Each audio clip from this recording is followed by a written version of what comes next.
नमस्कार, good afternoon. सास, बहू और सेंसेक्स के आज के इस मंडे के एपिसोड में आप सबका स्वागत है। आज हम सबके जो स्टॉक मार्केट रिलेटेड सवाल हैं, जितनी क्वेरीज आई हैं, उनको सुलझाने में मदद करने के लिए आपको आपकी स्क्रीन पे हेम सिक्योरिटीज की आस्था जैन नजर आएगी। आस्था, हाय, गुड आफ्टरनून। बस बातचीत की शुरुआत करेंगे अपन। उससे पहले जरा ये दिखा दिया, इंस्टाग्राम आईडी आपकी स्क्रीन पर ही आ गई। इसी को फ्लिप करेंगे तो थ्रेड्स का और एक्स का, एक्स यानी कि ट्विटर का आईडी सब स्क्रीन पर आ जाएंगे। ये तरीके हो गए इस प्रोग्राम में आने के लिए, हम तक रीच आउट करने के। उसके बाद हमारी टीम्स फॉलो अप करके समन्वय बिठा लेगी। चाहें तो ये व्हाट्सएप नंबर भी है, इसके थ्रू भी आप हम तक रीच आउट कर सकते हैं। लाइए भाई, जरा सा मार्केट स्क्रीन पर लेकर आइए। बढ़िया मूव है। क्या हफ्ते की शुरुआत हुई आज, हफ्ते का पहला कारोबारी सत्र। और ये देखिए, समीकरण ठीक दिख रहे थे इक्विटीज के लिहाज से, क्योंकि यूएस से फ्राइडे को हैंडओवर अच्छा था। हमारे एशियाई पियर्स आज सुबह बेहतर कर रहे थे। गैप अप थोड़ा बहुत मिला, उसके बाद से मोमेंटम और तूल पकड़ रहा है। एज वी स्पीक दिन के हाईज पे, और इंटरेस्टिंगली हमारे लिए एक अड़चन थी। हम 22,500 के आसपास थे। वो हमारे लिए एक टसल जोन थी, पुट राइटर्स और कॉल राइटर्स के बिल्डअप को देखते हुए। ऊपर की तरफ 22,600 पहली अड़चन थी, चाहे वो कॉल राइटर्स का जोन समझ लीजिए या 630 के हमारे प्रीवियस रिकॉर्ड उच्चतम स्तर समझ लीजिए। तो 600, 650 इसलिए पहला अटकने का जोन था, वहीं पे थे। अब एज वी स्पीक उन जोन्स के ऊपर आने की कोशिश कर रहे हैं। अगर तो टिक गए तो इस सीरीज का सबसे तगड़ा कॉल राइटर्स जोन 22,800 है। हो सकता है हम उसकी तरफ बढ़ते हुए नजर आए। वैसे बाजार रेजिलिएंट था, स्ट्रेंथ थी, वो क्लियरली एविडेंट था जब कमजोर ग्लोबल क्यूज में पिछले पूरे हफ्ते दबाव के साथ खुलते थे और दिन में बढ़िया बाउंस बैक कर रहे थे। तो बढ़िया है, आज का सेशन बढ़िया पैन आउट हो रहा है। एक बार कंट्रीब्यूशन प्लेट दिखाइएगा। पिछले हफ्ते एक दिग्गज एचडीएफसी बैंक था, तो इस हफ्ते दूसरा दिग्गज रिलायंस इंडस्ट्रीज आपकी स्क्रीन पे। गजब का कंट्रीब्यूशन। उसके बाद ऑटोज में एमएनएम, Maruti, Larsen and Toubro contribute कर रहे हैं। एचडीएफसी बैंक लास्ट हफ्ते अपना काम कर गया है। आज थोड़ा सा कंसोलिडेशन, हल्की वीकनेस के साथ ट्रेड कर रहा है। पर एचडीएफसी बैंक के सुस्त पड़ने से कोई फर्क नहीं पड़ रहा है, क्योंकि निफ्टी बैंक अपने रिकॉर्ड उच्चतम स्तरों की तरफ बढ़ता हुआ आपको नजर आएगा। ये देखिए, टिकर टीम बार बार नीचे चला रही है। एकदम से जो मूव आया है, अब महज हम 25, 26, 27 पॉइंट दूर। निफ्टी बैंक में अब तक के रिकॉर्ड हाईज 48,636 के जो हमने पहले बनाए थे। निफ्टी रिकॉर्ड हाईज जड़ रहा है। निफ्टी बैंक का अनफिनिश्ड बिजनेस बचा है, किसी वक्त पूरा होता हुआ नजर आए। हो गया तो रिविजिट कर लेंगे इस पैक को। उस बीच एक काम करा जाए, जो जो जुड़ रहे हैं सब आपको आपकी स्क्रीन पे नजर आएंगे। आज हमें ऑस्ट्रेलिया मेलबर्न जाना है, उसके बाद कल्याण और सूरत भी जाना है। सब आपको आपकी स्क्रीन पे नजर आएंगे। सबसे पहले मेलबर्न ऑस्ट्रेलिया से माधवी मैम स्क्रीन पे। माधवी मैम, वहां पे क्या है? गुड आफ्टरनून है, गुड मॉर्निंग है? Good evening. गुड इवनिंग हो गई वहां पे? Good evening Madhavi ma'am. ये वहां पहुंच कैसे गए आप? हाँ, मेलबर्न में हूँ। तो वहां कैसे पहुंच गए? मेरी लड़की रहती है यहाँ पे, तो साल भर आती हूँ मैं उसके पास। और अभी कितना टाइम हो गया? वापस कब आ रहे हो? अगस्त में आऊंगी वापस। साल भर होने वाला है। हाँ। तो उस बात की खुशी है कि उस बात का गम है? नाती है, उनको छोड़ के आते हैं तो गम लगता है, क्योंकि हम हस्बैंड वाइफ ही है वहाँ पे। तो फैमिली को छोड़ आने में थोड़ी तकलीफ होती है। ट्रू। वैसे इंडिया की याद तो आती होगी। हाँ। अच्छा, तो आप वहां से एक्टिवली ट्रैक करते रहते हो स्टॉक मार्केट को? हाँ, मतलब मैं तो अभी दिसंबर से ही मैंने चालू किया है, क्योंकि पहले मेरे भाई देखते थे, फिर उन्होंने बताया सीएनबीसी आवाज देखना, फिर अपने आप समझ जाओगे, अपने आप करो। अभी अपने आप करते हो आप? हाँ, इसलिए 4 महीने से मैं अपने आप इधर ही बैठ के कर रही हूँ। अरे एक बात बताओ, वो एक मास्टर शेफ ऑस्ट्रेलिया आता है, था, अब तो मैं देखता नहीं हूँ, उसमें बड़े सम्चुअस सा खाना दिखाते हैं। वहाँ स्ट्रीट फूड इतना सम्चुअस होता है, बढ़िया होता है कि ऐसे ही होता है, दिखाते ज्यादा है? पता नहीं, ज्यादा हम सी फूड खाते नहीं नहीं नहीं, स्ट्रीट फ्राइड वाला कह रहा था मैं। अच्छा street food is good, yes. बहुत अच्छा है। हाँ हाँ, बहुत अच्छा होता है। मतलब जो नॉन उनके लिए सब कुछ अच्छा है। जो क्या समझा नहीं मैं, कौन? नॉनवेज जो हाँ, खाते हैं उनके लिए सब कुछ अच्छा है। अच्छा माधवी मैम, फोकस करें काम पे। कहाँ आप ऑस्ट्रेलिया भटका रहे हो मुझे? पहला सवाल कौन सा पहला सवाल है BRNL कोई है? Bharat BRN। Bharat Bharat road networks. हाँ यस। हाँ हाँ हाँ हाँ। वो शेयर है मेरे पास, 87 रुपीज के लिए हुए। हाँ 17-18 का हो रहा है नुकसान। आस्था से क्या पूछूं? बने रहना चाहिए, निकल जाना चाहिए, ऐसा पूछूं क्या? नहीं, अगर प्रॉफिट होने वाला है तो बने रहूंगी। आस्था क्या करा जाए भाई? भारत रोड नेटवर्क मैम की खरीद है 87 की, चल रहा है 68 पे, क्या करना चाहिए? गुड आफ्टरनून आशीष, गुड आफ्टरनून मैम। देखिए, भारत रोड नेटवर्क में बिल्कुल यहाँ पे थोड़ा मैम की प्राइस से तो नीचे चल रहा है। इसके पीछे का कारण भी है मैम, ये लॉसेस में है। स्पेशली जो क्वार्टरली इन्होंने रिजल्ट दिखाए थे उसमें नुकसान है कंपनी के। 10 करोड़ के आसपास का Q3 में भी इन्होंने नुकसान दिखाया। तो इस वजह से हम दिख रहे हैं कि प्राइजेस थोड़ा सा यहाँ पे डाउनवर्ड मोमेंटम दिखा रही है। वैसे मुझे लगता है कि आपका जो खरीद का प्राइस है उसके लिए थोड़ा समय लगेगा मैम, क्योंकि अभी तो जो नुकसान दिखा है उसकी वजह से मार्केट अभी तो इसको तेजी में आने नहीं देगा। लेकिन हो सकता है कि जब अगले नतीजे आए और वो थोड़े अच्छे आए तो आपकी कॉस्ट प्राइस देखने को मिलेगी। तो सिर्फ उसी का आप इंतजार करिए जो अगले नतीजे आए, क्योंकि क्वार्टरली रिजल्ट्स आते हैं और मेरे हिसाब से अभी अप्रैल मिड से लेके मई मिड तक में शायद इसके भी नतीजे आ जाएंगे। तो तब तक आप होल्ड कर लीजिए। वैसे भी नुकसान हो रहा है, अभी एग्जिट करने से कोई सेंस नहीं है, तो मैं होल्ड करने की सलाह दूंगी और रिजल्ट्स पे बिल्कुल नजर बना के रखिए। अगर नुकसान बढ़ता है तो फिर एग्जिट करिए। हो सकता है उस थोड़ा नीचे में भी एग्जिट करने को मिले, लेकिन तब कंफर्मेशन आपके बिल्कुल माइंड में रहेगी कि अभी ये स्टॉक बढ़िया नहीं है। तो अभी मैं होल्ड करने की सलाह दूंगी और रिजल्ट्स को क्लोजली वॉच करने की सलाह दूंगी। टिल दैट टाइम आप चाहो तो एक स्टॉप लॉस भी लगा सकते हो। स्टॉप लॉस जो मैम पोजिशन पे आ रहा है वो 54 का आ रहा है, बड़ा स्टॉप लॉस है, लेकिन अभी तो वो लगा के पोजीशन को बना के रखो। रिजल्ट्स का एक बार राह देखो, अगर रिजल्ट्स अच्छे आते हैं तो ही बने रहना, नहीं तो एग्जिट करना। और अगर रिजल्ट अच्छे आए या उसके आने की उम्मीद में, हो सकता है स्टॉक बढ़ा भी तो एक बार 81 तक जाने की उम्मीद है स्टॉक के बढ़ने की। तो अभी आपको वेट करना है, 54 का स्टॉप लॉस लगाना है, 81 का पहला टारगेट रहेगा सब कुछ अच्छा रहा तो, और उसके बाद 86 का दूसरा target, 81 to 86। Okay, result season शुरू हो ही चुका है, नतीजे ज़्यादा दिन दूर हैं नहीं। एक बार नंबर्स देख लीजिए, फाइनेंशियल्स के हालात सुधर रहे हैं या डिटोरिएट हो रहे हैं? डिटोरिएट हो रहे हैं तो भाई निकल लेने का स्टॉक्स, ज़्यादा होप राइड नहीं करने का। पर क्योंकि नतीजों पे खड़े हैं, एक बार, क्योंकि ऑलरेडी बहुत लॉस हो रहा है, एक बार उस रिजल्ट्स पे देख लें हालात सुधरने की कगार पे खड़े हैं या नहीं। कल्याण से Purnima ma'am. Purnima ma'am hi, good afternoon. Good कब आफ्टरनून। से शेयर बाजार से जुड़े हो पूर्णिमा मैम? कितना समय हो गया आपको? 1-2 साल से जुड़ी हुई हूँ। कैसा रहा 1-2 साल का सफर? अच्छा रहा सर। मतलब अच्छा रहा। ये खुद ही स्टॉक चुन रहे हो और कमा भी रहे हो, बढ़िया, ऐसा है क्या? हाँ, थोड़ा हमको इंटरेस्ट है इन चीजों में। तो फिर 2 साल पहले क्यों आए, पहले से क्यों नहीं आए? उस समय हम थोड़ा बाहर थे, झारखंड की तरफ थे, तो उतना समय नहीं मिल पाता था, बच्चे भी छोटे थे तो नहीं ध्यान दिए।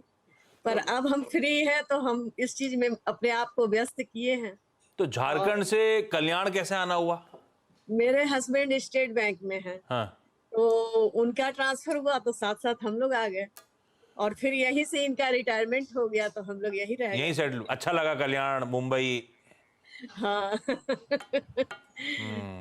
अच्छा, इस बीच में आ रहा हूं आपके सवाल के लिए। निफ्टी बैंक ने, जिसका हम इंतजार कर रहे थे, वो नया रिकॉर्ड उच्चतम स्तर जड़ दिया है भाई आपकी स्क्रीन पे। निफ्टी बैंक का प्रीवियस हाई था 48,636 का, आपकी स्क्रीन पे 660 के आसपास के स्तरों पे। तो निफ्टी तो नया रिकॉर्ड जड़ ही रहा था। लीजिए भाई, फाइनली निफ्टी बैंक भी, और बड़ी रीजन वो HDFC बैंक का कोर्स करेक्ट कर देना। सबसे हैवी वेट है इस इंडेक्स का, सबसे हैवी वेट है हमारे बाजार का, भारतीय बाजारों का। अटका हुआ था, प्रेशर में था, वो HDFC बैंक 1400 वाला आज नहीं चल रहा, पर 1550 तक की जर्नी देखिए क्या मूव आया HDFC बैंक में, वो प्रोपेल करके ले आया था निफ्टी बैंक को कगार पे, और आज निफ्टी बैंक के प्लीज कॉन्स्टिट्यूएंट्स फायर कर दीजिएगा। आज HDFC बैंक सल जरूर कर रहा होगा, लेकिन पिछले आधे घंटे में एक्स ऑफ HDFC बैंक बाकी कॉन्स्टिट्यूएंट्स ने बढ़िया मूव्स डिलीवर कर रहे हैं। वो देखिए आपकी स्क्रीन पे बाकी सारे प्राइवेट बैंकिंग मेजर्स आज मदद करते हुए। तो अनफिनिश्ड बिजनेस कंप्लीट होता हुआ। एक बात और ध्यान रखिएगा, बैंक्स और फाइनेंशियल्स के जितने क्वार्टरली अपडेट अब तक आए लार्जली सारे कमेंडेबल हैं। वो दिखा रहे हैं कि इस क्वार्टर नंबर्स में दमखम जस का तस बना रहेगा। तो भाई साहब, इससे पहले अब यहां इस पॉकेट जो अंडर परफॉर्मिंग पॉकेट थी, बढ़िया तरीके से आप मूव्स डिलीवर करती हुई। खैर, हाँ सॉरी पूर्णिमा मैम, आपका सवाल। मेरे पास टाटा स्टील है 500 शेयर 138 पे। अरे वाह, कब? अभी हाल फिलहाल लिया हुआ है क्या? कुछ दिन पहले सर, जब थोड़ा डाउन था तब। तो मजा आना ही था स्टॉक मार्केट में। क्या मूव कैप्चर करें आपने? यहीं से चला और तो क्या रोज चले जा रहा है आज चले भी? जा रहा है। अरे इसीलिए बहुत ही बढ़िया, पूछना टच वुड चाह रहे नजर नहीं हैं लगनी चाहिए। और बढ़ेगा या क्या करना है? समझ गया। अच्छा, आपने चुना क्यों था पूर्णिमा मैम? आप चार्ट वार्ट स्टडी करते हो या ऐसी किस्मत आजमाई थी? नहीं, टाटा का शेयर है, थोड़ा विश्वसनीय तो है ही। तो झारखंड से आ रहे थे इसीलिए टाटा पसंद आता था हमेशा से? नहीं, ऐसी कोई बात नहीं। विश्वसनीय तो है, इसमें तो कोई शक नहीं। पेरेंटेज भी बहुत बढ़िया स्ट्रांग है, बात सही है। पर टाटा जो भी था, जिस रीजन से भी लिया, मोमेंटम तो स्ट्रांग पकड़ लिया। आज तक कल इवन वीकेंड पे आए अपडेट्स भी बुरे नहीं क्वार्टर 4 के जो टाटा स्टील के आए हैं। ये मोमेंटम और आगे तूल पकड़ेगा क्या? मोमेंटम में तो आ ही गया ये स्टॉक, और जा रहा ही नहीं जा रहा। मैम होल्ड करें, मुनाफा बांधें, होल्ड करना है तो ट्रेल कहां करें, स्टॉप लॉस को कहां लगाएं, ये सब बता दीजिए आप। जी बिल्कुल। सबसे पहले पूर्णिमा मैम, आप हंसते बहुत अच्छा है, ऐसे ही हंसते मुस्कुराते रहिए। और आशीष, बहुत अच्छा स्टॉक लग रहा है। अभी भी मेरे हिसाब से 180 तो आराम से आ जाएगा ये, तो कोई दिक्कत नहीं है। वहां तक की तो रैली आराम से ये पकड़ेगा। इनफैक्ट आगे जाते हुए 200 तक के भी टारगेट्स हमें देखने को मिल रहे हैं, लेकिन मैम लंबे समय में ये धीरे धीरे चलता है स्टॉक, और बेस भी अपना इतना बड़ा नहीं है, तो अभी आप होल्ड ही करिए, कोई दिक्कत नहीं लग रही इसकी होल्डिंग में। बने रहिए स्टॉक पे। 100 चाहे तो स्टॉप लॉस एक बार 155 या 150 का लगा लीजिए। आपकी कॉस्ट प्राइस से ऊपर है, लेकिन आप सेफ हो जाओगे। और 180 से लेके 200 के अल्टीमेट टारगेट के लिए, जो कि लॉन्ग टर्म के मैं दे रही हूँ, उस हिसाब से अभी आप बने रहो। अच्छा, सूरत से लता मैम स्क्रीन पे। लता मैम नमस्ते। लता मैम, कितने समय से आप शेयर बाजार से जुड़े हो? 2 साल से। आप भी 2 साल से, सब पोस्ट कोविड आए। लता मैम, कैसा रहा 2 साल का सफर? सूरत पैसा आ रहा है, नहीं आ रहा? ठीक है, 2 साल से। थोड़ा बहुत आ ही रहा है, जा नहीं रहा। हाँ। लता मैम, कैसे शेयर चुनते हो? कोई मदद कर रहा है या खुद ही करते हो? मैं CNBC आवाज देख के खत लेती हूँ। अच्छा, पहला स्टॉक कौन सा लता मैम आज के लिए? हाँ, BSC मैंने 2250 में लिया था 10 शेयर। 2250 पे, ओके। हाँ, हाँ, लॉन्ग टर्म के लिए रखना चाहती हूँ। बढ़िया है भाई, 600 रुपए का मुनाफा हो रहा है लॉन्ग टर्म के लिए। आज था भाई बॉम्बे स्टॉक एक्सचेंज, गजब करा हुआ है। क्या रीरेट हुआ पिछले कुछ दिनों में, क्या मूव्स बने। 2000 से 3000 की ऑलमोस्ट जर्नी तो ऐसे पलक झपकते पूरी हो गई, और ब्रोकरेजेस बुलिश भी हो रहे हैं। मान रहे हैं कि अब वो FNO में भी टर्नओवर खींचना शुरू कर दिया, एटलीस्ट इसके बैंकेक्स वगैरह ने। ये आप लोग हेम सिक्योरिटी से बैंकर्स में ट्रेड करा रहे हो, नहीं करा रहे हो? हम लोग कराते हैं, लेकिन बहुत ज्यादा नहीं। मेजरली हमारा अभी NSE पे ही होता है।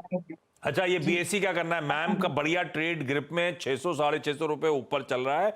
लॉन्ग टर्म के लिए आज से रखने लायक है या नहीं? रखने लायक तो है, लेकिन आशीष, इसने कुछ दिनों पहले एकदम से बहुत बढ़िया एक लगातार रनअप दिया है, तो बहुत ज्यादा चल गया है, तो हो सकता है थोड़ा सा सांस भरे, थोड़ा सा नीचे आए, तो वो एक बात लग रही है। बाकी कोई दिक्कत नहीं है। तो मैम, अगर नीचे भी आता है तो आप घबराइएगा मत, बने रहिए। अभी इनिशियल जो टारगेट मुझे लग रहा है वो देखने में आएगा, वो 2920 2950 तक के रहेंगे। तो अगर आपको जल्दबाजी नहीं है प्रॉफिट लेने की, तो मैं आपको बने रहने की सलाह दूंगी, लेकिन अगर आप चाह रहे हो कि थोड़ा बहुत लो, तो चाहो तो फिर 1/4 पोजीशन जितने भी शेयर हैं उसकी 1/4 में बुक करो, लेकिन बाकी रखना ही है क्योंकि लॉन्ग टर्म में ये बढ़िया और भी रिटर्न देता हुआ नजर आएगा। शॉर्ट टर्म में हो सकता है एक तरफा चाल आई है तो हो सकता है कि थोड़ा सा नीचे आए। ओके माधवी मैम, अगला सवाल कौन सा? IEX पे है, ओके 100 शेयर से 156 के भाव से है। थोड़ा बहुत सुधरा तो है लोअर लेवल से, नहीं तो काफी गिर गया था बीच में स्टॉक। आस्था क्या करना चाहिए भाई? अब वो ठीक है, मोनोपोली डेंट होनी है उस बात का डर सता रहा है, लेकिन अब वो सीजन आ रहा है जब I am sure power trading वगैरह बहुत पिकअप होनी है। गर्मियों के सीजन में डिमांड वांड शूट अप करेगी। IEX है कैसा? मेरा अभी भी 9-10 रुपए का नुकसान हो रहा है। बिल्कुल, और जिस तरह से वॉल्यूम भी सुधरे हैं इस एक्सचेंज पे, लास्ट क्वार्टर के रिव्यू में इन्होंने 17% वॉल्यूम भी बढ़ा के दिखाए हैं, तो वो भी एक अच्छा पॉइंट है क्योंकि कॉस्ट कंट्रोल कंपनी ने काफी बढ़िया किया है। मुझे लगता है कि इसमें भी बने रहा जा सकता है। टारगेट इनिशियली मुझे ऐसा लगता है कि जो रखा जा सकता है वो 158 से 165 का रहेगा। तो 158 से 165 के टारगेट्स के लिए अभी तो बने रहे। स्टॉप लॉस इसमें भी रहेगा, वो 134 का रहेगा। तो 134 का स्टॉप लॉस लगाइए, 158 से लेके 165 के टारगेट्स के लिए बने रहिए इस काउंटर पे। ये पूर्णिमा मैम, टाटा स्टील अच्छी कंपनी थी, अच्छा पेरेंटेज था। ये हस्बैंड ने पूरी लाइफ SBI में बिताई, वो पसंद नहीं आता आप लोग को? SBI बहुत स्लो चलता है सर, हमको थोड़ा गति वाला पसंद है। वो थोड़ा बढ़े घटे तो प्रॉफिट लेने में मजा आता है। पर SBI अब कहाँ स्लो है, आजकल तो छाया हुआ है। हाँ, मेरे हस्बैंड SBI में लगाए हैं। लगाए हैं? लगाए हैं, वो स्टेट बैंक खरीद के रखे हैं, पर हमको उतना पसंद नहीं है। अच्छा चलिए, ये जो स्टॉक्स मूव कर रहे हैं लोअर लेवल से, जिसने निफ्टी बैंक की मदद करी, आपकी स्क्रीन पे दिखाता हूं। SBI तो रखा हुआ डॉक्टर साहब ने, बाकी जरा स्टॉक्स फायर करिएगा। कोटक महिंद्रा बैंक खींचिए जरा स्क्रीन पे, ICICI बैंक दिखाइए। ये सारे के सारे स्टॉक्स एकदम से जो पिछले आधे घंटे के मूव्स थे, एकदम से देखिए क्या मूव्स आए सारे स्टॉक्स में। इवन SBI जो मैम से चर्चा कर रहे थे अपन, सब के सब दिग्गज कंट्रीब्यूट करते हुए निफ्टी बैंक के उस नए रिकॉर्ड जर्नी पे। खैर, हर टिक के साथ भारतीय बाजार और मजबूत होते हुए 750 पे अब निफ्टी आके खड़ा हुआ है, 675 पॉइंट्स पे। ये देखिए 22,675 के जोन्स, बढ़िया ट्रेंडिंग डे बनता ही चले जा रहा है। लता मैम, अगला सवाल। ग्लोबल स्पिरिट्स 50 शेयर लिया था 900 के भाव में। और ग्लोबल स्पिरिट्स क्यों लिया था? मतलब कहां से आइडिया आया? मतलब ऐसा ही, मेरा भाई ने लिया था, मैंने भी ले लिया था वैसा। अच्छा, भाई ने रिकमेंड किया था। क्या कह रहे हैं भाई, क्या कह रहे हैं? 100 रुपए नीचे आ गया है, पेशेंट बैठो या निकाल दो, क्या बोल रहे हैं वो? मैं ऐसा रखती हूँ, जब तक मुनाफा नहीं आया तब तक तो रखती हूँ, लॉन्ग टर्म इन्वेस्ट करें ऐसा। नहीं, हाँ ठीक है, जब तक मुनाफा ना आए, लेकिन कंपनी अच्छी होनी चाहिए। आस्था से जान लेते हैं, ग्लोबल स्पिरिट्स भाई आस्था लॉन्ग टर्म के लिहाज से पोर्टफोलियो में रखने लायक है क्या? आपने लक को चैलेंज टेस्ट करूं क्या? 90-100 रुपए मेरी बाइंग से नीचे चल रहा है, मैं आमतौर पर ऐसे निकालती नहीं हूं, रखे रहूं क्या? मेरे हिसाब से तो होल्ड ही करना चाहिए क्योंकि आशीष अभी क्या नुकसान बहुत है, वो बुक करने का मतलब नहीं आता है। और फिर अगर रिजल्ट्स राउंड द कॉर्नर है तो थोड़ा सा मेरे हिसाब से वेट करना बेटर रहेगा। तो मैं अभी इनको होल्ड करने की सलाह दूंगी ग्लोबल स्पिरिट्स के काउंटर में। और इसमें अब जो टारगेट यहाँ पे रखा जा सकता है वो तकरीबन मुझे लगता है कि एक बार ऊपर में तेजी कंटिन्यू रही तो ये 870 874 तक आने की पूरी कोशिश करेगा। वहां तक आएगा तब तक नतीजे भी आएंगे, तो वो दोनों तरफ से हमें एक बार होल्ड करना ही बेटर ऑप्शन लग रहा है, तो मैं होल्ड करने की ही सलाह दूंगी। इनिशियल टारगेट 870 रखिए। स्टॉप लॉस अगर आपको कुछ रखना है तो मेरे हिसाब से बढ़िया जो स्टॉप लॉस आ रहा है वो 770 के आसपास का आ रहा है। फिलहाल के लिए तो होल्ड करें, काफी पिटा हुआ स्टॉक है। 870 875 मतलब मोटा मोटी आपकी खरीद की तरफ, भाव की तरफ जाएगा। मैम होल्ड कर लेते हैं, और चाहो तो 770 पे स्टॉप लॉस लगा के होल्ड करो। होपफुली कुछ रिकवरी के ट्रेड्स प्ले आउट हो। फरवरी का टेलीकॉम डेटा भी अब आपकी स्क्रीन पर आता हुआ। एयरटेल ने फरवरी में 15.3 लाख कंज्यूमर्स, ग्राहक जोड़े हैं फरवरी के महीने में। ये इतना ही मैग्नीट्यूड से मेरे ख्याल से जनवरी का अपडेट, कुछ ही दिन पहले तो जनवरी आया था। जियो ने 36 लाख नए ग्राहक जोड़े, 50 के आसपास जोड़े थे जनवरी में, उसके ऊपर 30-40 और जोड़ लिए। वोडाफोन आइडिया का वेटेड है, पिछले कुछ लगातार हर महीने से घट ही रहे हैं। इस बार वोडाफोन आइडिया के नंबर्स दिखेंगे तो पता चलेगा, अभी तक चले नहीं है, लेकिन ये ठीक है, जैसा रन रेट वैसे ही था। जियो और सबसे ज़्यादा ऐड कर रहा है, भारतीय एयरटेल सेकेंड नंबर पे, और आई एम श्योर वोडाफोन के अगर ट्रैक रिकॉर्ड कहता है तो ग्राहक रिड्यूस हो रहे होंगे। खैर वो स्क्रीन पर आ जाएगा। माधवी मैम, अगला सवाल। 50 शेयर है मेरे पास टाइटन के, 3798 के भाव से लिए हुए। लंबी अवधि के लिए है ना? हाँ हाँ, लंबी अवधि। भाई आस्था, मौजूदा भाव के आसपास की खरीद, गजब के रिटर्न्स दिए, अच्छा क्वार्टरली अपडेट है, बेस बढ़ रहा है, क्या स्टोर एडिशंस, क्या रेवेन्यू का मोमेंटम, ज्वेलरी में 18% सेल्स मेरे ख्याल से बढ़ी है, अपडेट तो यही कह रहा था। कैसा लगता है टाइटन 3750 के आसपास? अच्छा, क्योंकि अपडेट भी अच्छे हैं और इनका जो वेयर्स एंड वॉचेबल्स और वेयर्स वाला जो सेगमेंट है वहां पे भी हिलियोस और ब्रांड की वजह से बढ़िया परफॉर्मेंस आ रहा है। मुझे अच्छा लग रहा है ये काउंटर। मैम आप इसको होल्ड करिए। अभी इसमें लॉन्ग टर्म टारगेट तो 4000 के अबव के हैं, तो वहां तक भी जाने की ये कोशिश कर सकता है। होल्ड करने की सलाह है इस काउंटर पे, लेकिन स्टॉप लॉस बढ़ा रखिएगा मैम, क्योंकि छोटे मोटे डिप्स में ट्रिगर हो जाएगा स्टॉप लॉस, और मेरे को ये लॉन्ग टर्म में रखवाना है आपको, इसलिए मैं 3500 के स्टॉप लॉस के साथ आपको बने रहने की सलाह दे रही हूँ। 4000 और उसके अबव के भी लेवल हमें देखने को मिलेंगे इस काउंटर। पूर्णिमा मैम, अगला सवाल टाटा स्टील के बाद। जियो फिन और टाटा मोटर के बारे में थोड़ा जानकारी चाहिए कि उसको खरीदना चाहिए या उसका क्या भविष्य है। जियो फाइनेंशियल सर्विसेज और टाटा मोटर्स, ये दोनों क्यों आइडेंटिफाई करे आपने? ये दोनों क्यों सिंगल आउट करे? आपने स्टडी कर रखी, ये दोनों पसंद आ रहे हैं आपको, ऐसा है क्या? हाँ, नहीं, जियो फिन रिलायंस ग्रुप का है। हाँ, तो इसीलिए थोड़ा उम्मीद हमको है उससे। हाँ। और टाटा मोटर तो टाटा मोटर है, तो इसीलिए भाई टाटा मोटर्स तो टाटा मोटर्स है आस्था, और जियो फिन की पेरेंटेज बहुत स्ट्रांग है, तो इनके दोनों स्टॉक सिलेक्शन मौजूदा भाव से लॉन्ग टर्म के लिए अट्रैक्टिव है या नहीं? देखिए, टाटा मोटर्स की बात करें तो अभी भी लिया जा सकता है तो अच्छा ही, और या थोड़ी सी गिरावट आ जाए तो और अच्छा होगा मैम। 960 970 के जोन में तो बेस्ट बाइंग बनेगी। आपको मैम टाटा ब्रांड बहुत पसंद है ऐसा लग रहा है तो आप बिल्कुल इसमें आप पोजीशन बना सकते हो। 960 70 के आसपास बनाओगे तो अच्छा रहेगा। तो थोड़ा सा रुक जाते हैं, अगर वहां तक आया तो आप बिल्कुल ले लेना। और जो इसमें लॉन्ग टर्म टारगेट्स अब हमको देखने को मिलेंगे, वो मेरे हिसाब से यहाँ पे 1165 से लेके 1200 के रहेंगे, पर ये लॉन्ग टर्म में टारगेट दे रही हूँ। जहां तक जियो की बात है, यहाँ पे मुझे लगता है कि बिल्कुल यहाँ पे तो डिप का वेट करना बनता है। तो यहाँ पे तो मतलब श्योर है कि थोड़ा सा नीचे आने दीजिए। बहुत तेज हो गया मैम, अभी नहीं हमको एंट्री करनी है, बहुत ज्यादा तेज हो गया। इसमें थोड़ी गिरावट और आती है 340 के आसपास, तभी लीजिएगा। टाटा मोटर्स में चाहे तो अभी भी थोड़ा बहुत ले सकते हैं, लेकिन जियो को तो गिरावट पे ही लेना है। Buy on dips. Tata motors तो फिर भी अभी खरीद सकते हैं, जियो फाइनेंशियल खरीदना है तो डिप्स में ही एक्यूमुलेट करें, क्योंकि जियो फाइनेंशियल की चर्चा हो गई तो ये चैनल सीएनबीसी आवाज, इसके पेरेंट्स और जियो फाइनेंशियल के पेरेंट्स प्रमोटर्स सेम है। तो एक स्टैंडर्ड डिस्क्लेमर पूर्णिमा मैम आपके लिए भी, किसी इंडिपेंडेंट फाइनेंशियल एडवाइजर से भी एक बार कंसल्ट जरूर करिएगा। इस नोट पर Madhavi ma'am, Purnima ma'am, Lata ma'am, thank you so much इस प्लेटफॉर्म पे जुड़ने के लिए। आस्था, थैंक यू सो मच बढ़िया तरीके से सारी क्वेरीज सॉल्व करने के लिए। बता दें कि मनी कंट्रोल पर दिए गए विचार एक्सपर्ट्स के अपने निजी विचार होते हैं। वेबसाइट या मैनेजमेंट इसके लिए उत्तरदायी नहीं है। यूजर्स को मनी कंट्रोल की सलाह है कि कोई भी निवेश निर्णय लेने से पहले सर्टिफाइड एक्सपर्ट की सलाह लें।